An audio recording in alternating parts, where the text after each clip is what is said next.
So if you guys have watched any of my videos over the last couple months, you know that I like to throw the word weird into some titles.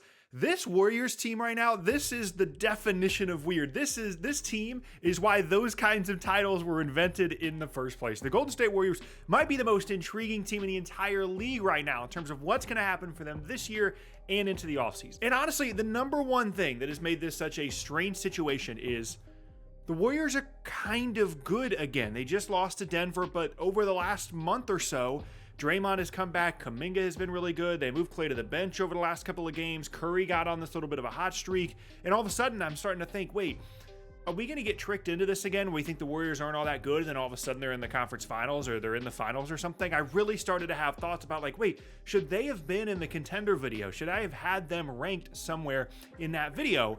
But the more that I've thought about it, the more I've realized that this is just where the Warriors are. They have enough infrastructure. They have enough experience in the playoffs that I'm always going to be a little bit, not like scared of them, but always going to kind of give them the benefit of the doubt in a potential postseason series. Not in the same way as like Miami in the East, where like Miami could literally win 40 games and I could still be convinced that they would make the finals, but kind of in a similar way. But it's not just that. It's not just that they've been playing better. It's also how that impacts their potential plans in the offseason, because they actually have a lot of decisions to make. Now, one of the decisions that they made recently was they signed Steve Kerr to a new contract extension. And that in and of itself is not that significant. Kerr is still a very good head coach, even though there's a lot of people that like to criticize him. I still think that he's good and it's worth keeping him around as long as he doesn't retire. All that makes sense. The thing that's interesting is his contract now lines up directly with where the end of Steph Curry's contract falls as well. And that's in the summer of 2026. That's when both of those guys,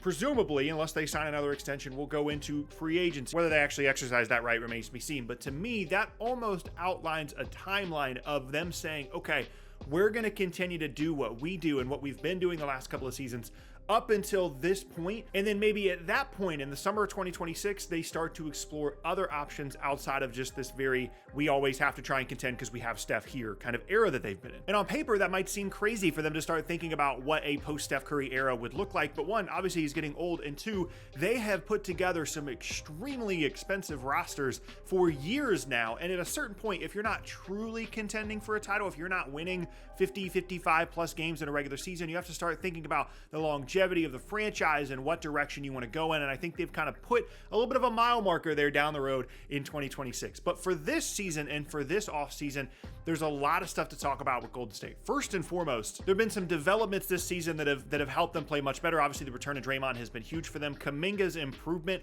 almost to the point of like being beyond a tradable asset. Like before, he was someone you would potentially want to include in a trade for a star. And now it's like, would they actually trade Kuminga, or do they just want to keep him as like potentially the bridge to the next era? Then they're moving Klay to the bench. And that makes me wonder, as they go into the offseason, what they're going to start to prioritize. Because if they really wanted to, and they had the opportunity to bring in a star, they could trade Kuminga and some stuff, I think, for a piece that would really, really help them. They'd have to move another salary to have another big number on the roster. They'd have to either like Klay walk or trade Wiggins or one or the other. But I think that's still a possible outcome for them. But more realistically, I'm starting to see the vision for Golden State not having Klay Thompson on the roster. And that's something that I was not expecting really throughout the entirety of the year, just because of kind of the sentimental value of having Klay on the roster. I just never thought they would actually go away from him, because they've had opportunities to for a long time now, but they've just continued to want to keep Draymond, Steph, and Klay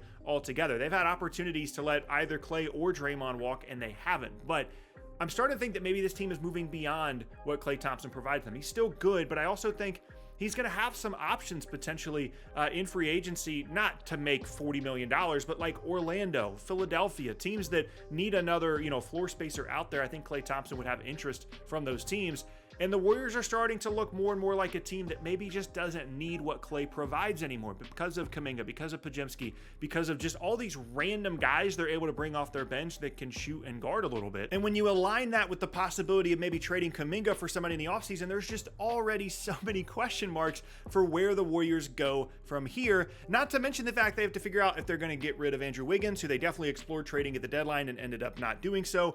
They've still got, Moses Moody. They've got Draymond still potentially, if he's, depending on how his chemistry works with the rest of the team, that's always a question. Literally everything on the roster outside of Steve Kerr as head coach and Steph Curry as the main guy, Everything else is up in the air, which is even crazier because, as I mentioned at the beginning of the video, I have no idea how this potential postseason run is going to go for Golden State. They've been one of the better teams in the league over the last handful of weeks, but I don't know if they're good enough to actually compete with some of these top teams. They always lose against Denver. I think they've lost 10 of their last 11 games against the Nuggets. It's a terrible matchup for them. They don't match up particularly well with a team like the Lakers because of their size as well, and I don't know what's going to happen for them in the postseason. They could win one playoff game and then lose in the first round. They can make it to the conference finals depending on the matchup that they get, and everything that they do in the offseason is going to depend on how this postseason run goes. If Golden State either, falls off towards the end of the year and then they're in the play-in, or they don't win a playoff series in general, let's just say that. If they don't win a playoff series,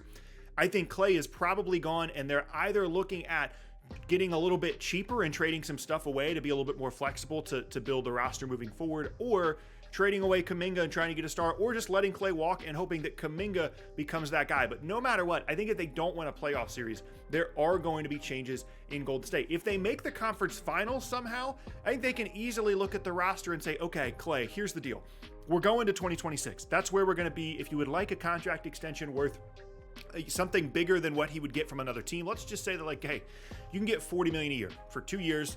That's a lot of money. That's more than you should get, but this is the stopping point, is 2026. We're going to do a last dance of sorts. 2026 is the spot. Come back.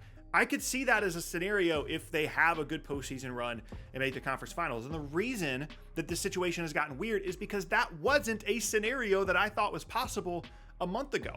But this recent stretch, how well they've been playing, they look very much like the Warriors lately, makes me think, okay, everything is potentially on the table this offseason. Prior to this last month, I just assumed, okay, there's going to be some big changes. They're going to let Klay walk. Maybe they'll look at trading some of the young guys, whatever the case may be. Clearly, they're still committed to building around Curry. I wasn't thinking they were going to trade away Curry or anything, but I felt like I had a good grasp on what Golden State was going to do, and now I have no idea. And on one hand, that's a good thing if you're a Warriors fan, because it means the team is better. It means they're more competitive. It means the range of outcomes for them has extended to potentially making a much deeper postseason run than you initially anticipated, which is really cool and is really fun, but also has completely clouded whatever potential direction the Warriors are going to have into the offseason, into the following as well. I just think all these little details around the team are extremely interesting. The Kerr extension, potentially Klay in free agency, the Kuminga kind of development, how impactful Draymond has been since he has returned, and you never really know